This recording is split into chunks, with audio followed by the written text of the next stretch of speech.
Initially, I was maybe overconfident. I've been successful in my own view. I feel like I've had a lot of good opportunities. I've never had to struggle going through the job interview process. So initially, when I wasn't landing these offers, one thing that's interesting is it seems like there's so much to know, especially in product management. There's all of these different forms of interviews, and I kind of felt like I was getting caught off guard. And if I'm being completely honest with myself, and I've been vocal about this, for the benefit of others, I didn't truly engage with the program. I am so excited to be starting at Twilio just after the new year. My recommendation would be to trust the process and to commit to the program. Leverage the IJS program and the roster of expert coaches and find success. Hey everyone, welcome to today's video. Today we have Gareth, one of my favorite clients. We'll be talking through his experience of intentional product manager programs. Gareth, welcome. Thanks for having me. Excited to be here. Amazing, amazing. So just an introduction, tell us a bit about yourself, a little bit about your career journey and whatnot. Yeah, of course. So I've been a product leader and in product leader roles for over a decade now, primarily in director to VP level roles. Okay. And I focus on B2B SaaS, usually data centric products, and I tend to focus on both MarTech and commerce spaces, both spaces that I love and have spent quite a bit of time in. Amazing. Gareth and I have known each other for a while now because we're both in Boston and through the ecosystem scene and everything. It's been amazing. Why don't we begin with your journey with intentional product manager? So initially you joined us for product leader blueprint.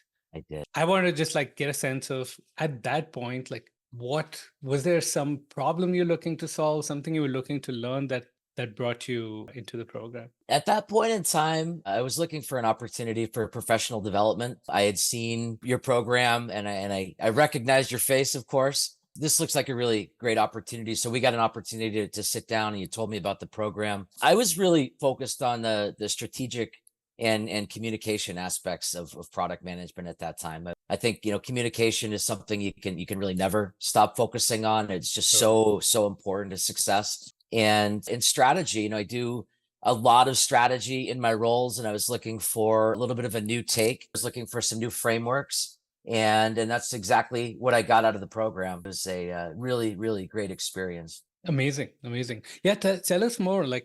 If you were to think of takeaways, what were biggest things you gained from the program? From the product blueprint. I remember this was about a year ago when I joined the program. I really remember spending time on, well, one thing that really jumps out was knowing when your product is ready. We looked at all of the different ways to survey and collect data from customers through actually releasing sort of Wizard of Oz proof of concepts all the way up through an actual release with real customer stories. That was something that stuck out quite a bit. I remember working through the different shifts and making sure, taking complete and total ownership of the role, thinking about if I was the CEO, what would I do?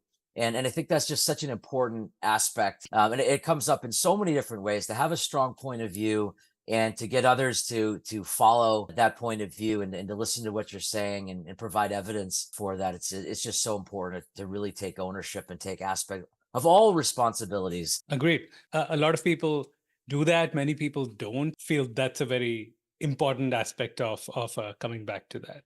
It is.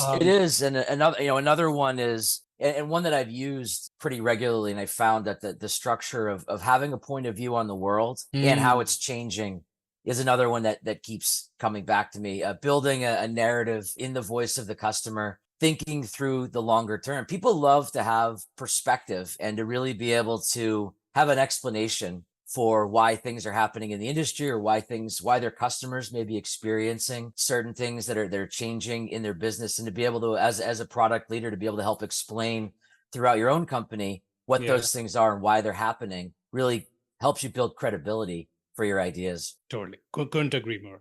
Awesome. You had all those learnings, then stuff happened, and we see you back in intentional jobs. So just tell us maybe at a high level what you went through and what brought you now into a different program altogether. Yeah, so I had been at my company for a few years. I had been thinking about what my next step was going to be, Hmm. and I decided that within about 6 months or so, I was gonna leave my company. We had a reorganization, Hmm. and during this reorganization, my team was actually set to double, but I also knew that I was going to be leaving in a relatively short period of time. So I had a little bit of a scary conversation Hmm. with my executive vice president, but I also trusted her, and I thought she'd understand Hmm. what I was telling her, and we were able to work out a scenario where I left the company on on great terms, but I got an Hmm. opportunity to really think about some time off to reflect and to think about what I wanted to do next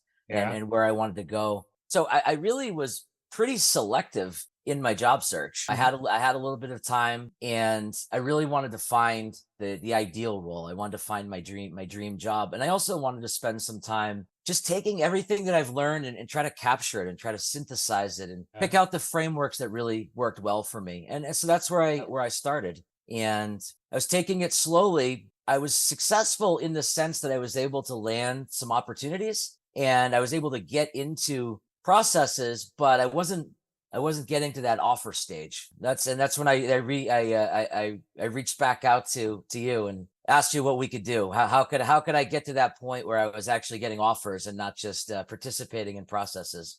I know. Yeah, it is quite frustrating to like go through and spend so much time, and at the end you don't have the job. And unfortunately, in jobs such silver medal doesn't mean anything, right? Like No.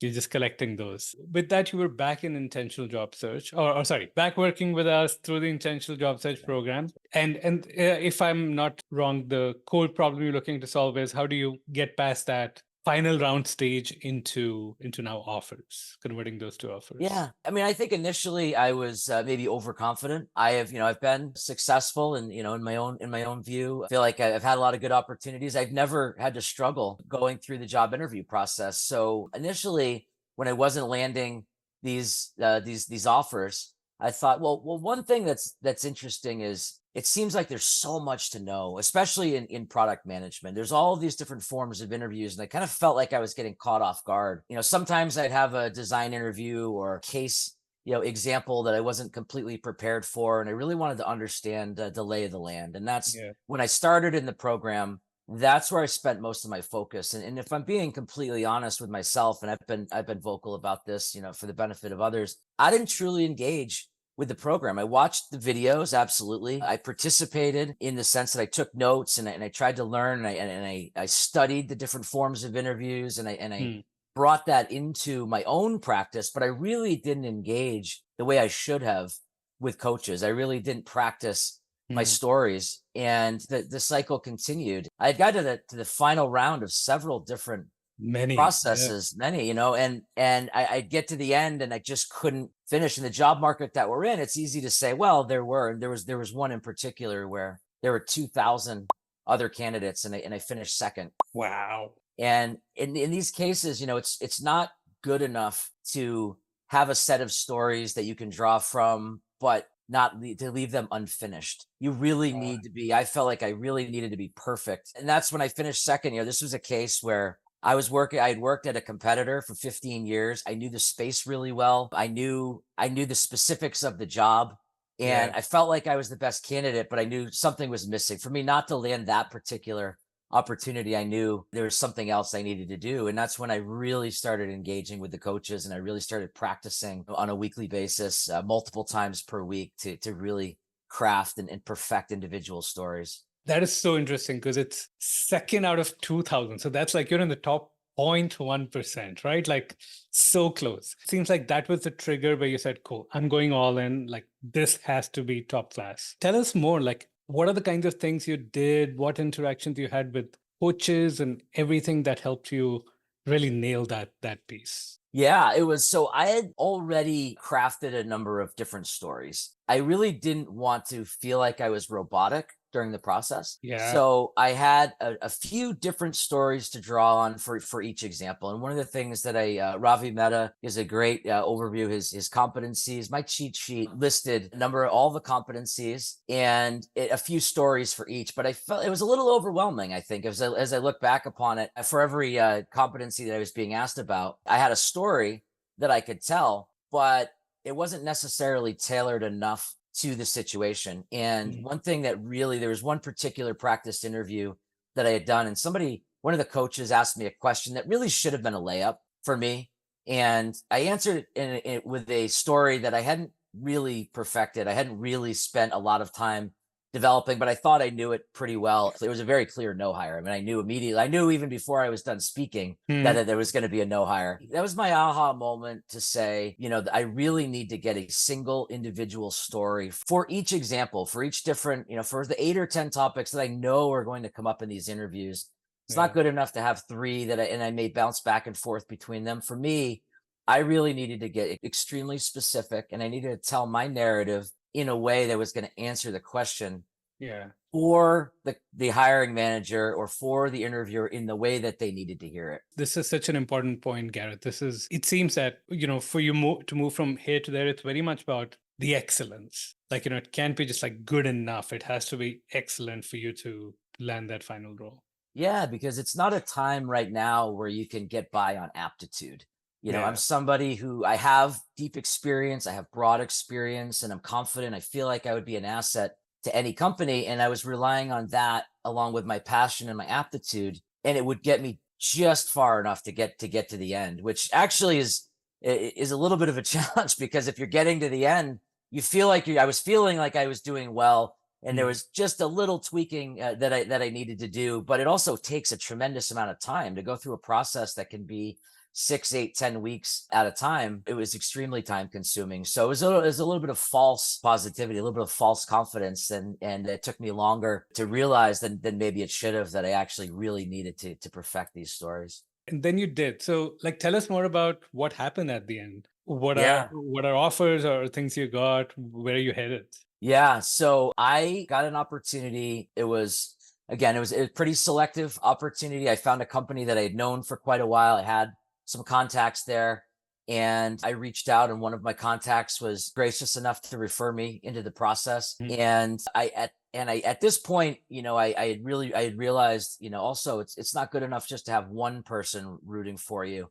So I Mm. reached out to several other contacts, and then I asked them if they had anybody else that they thought that I should be speaking with. So I ended up meeting a number of different people throughout the company, uh, current employees, former employees, to give me a wide variety of perspectives. I Mm. really wanted to understand the business dynamics. I wanted to understand the competition and Yeah. how they were selling and how they were going to market, so I could really hone in my stories and make them relevant for the people that I'd be speaking with. And as I went through the process, it was a relatively, what I would say, typical process for director level Yeah. role. It was very behaviorally focused. Started out with a recruiter which led to a round with a hiring manager. Mhm. And one of the things and I guess I'll finish that thought. So I met with a hiring manager. The second round was a panel round, Yeah. and it consisted of a number of different peers that I would be working with. Yeah. And the next round was with folks that would be working on my team if I were to Mhm. get the role, and some other leaders from engineering and product Got it. across the organization, people I'd be working with and partnering Yeah. with. A couple of the things that I think really set me apart from other candidates in this process. I also spent quite a bit of time before even meeting with the hiring manager on a product strategy. I Mm. spent a lot of time thinking about putting myself in the role and thinking about what I would do when I joined the company. And I looked at the business that they were in. I looked at the metrics from annual reports. I looked at current customer needs and the way that the industry was changing.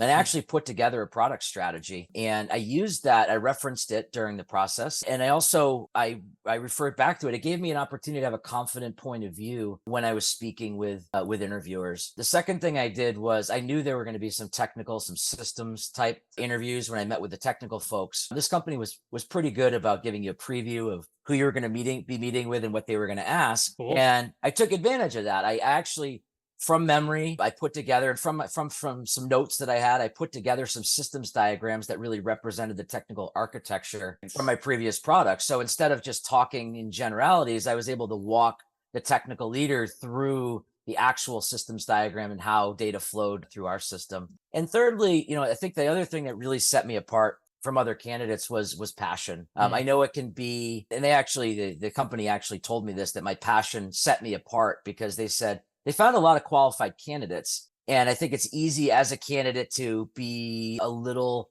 stiff. You're going to have to negotiate. So, Yeah. you may not want to lay all of your cards on the table. For me, it really worked to my benefit by consistently telling them that this was my number one choice. This is, and it's true. I did it. I couldn't fake that. I really wanted to be at this company, and it showed. And that's a big reason why I was able to separate myself at the end. Wow, that's amazing. So what is the company? Where are you hired? I am so excited to be starting at Twilio just after the new year. Can't wait to get going. I'm going to be on the segment side of the business. That's data and Yeah. applications. So I'll be working on another data-centric product in the Cool. MarTech space. Yeah. And so gracious and so excited about this. Yeah, it's amazing. You're going to be director of product there That's at right. Twilio. Yeah, I know director you of product. mentioned I'll this be leading company a like team. several times as we were talking, that this was absolute dream, and I've just heard so many good things about them that I was This so was excited about you landing this offer. It's so great. This, and I described it in this way. It really is the intersection of my passion. I love data centric products. Yeah, The things that I'm good at. I've built a number of data products in the past. I know, and I'm confident, and I'm great at that. And I'll be compensated quite well for it. This is an incredible company with a bright future and a place that I'm really, really proud to call home. So it's really that intersection of all those amazing. three things. Excellent. And super happy for you, first of all. This Thank is you. just like you totally deserved it. And it was like always like the North Star. So I'm glad it It worked out. was. One more thing that makes me happy is like from other people who I've known who've gone to that company, they really felt that this is very forward looking in product management. I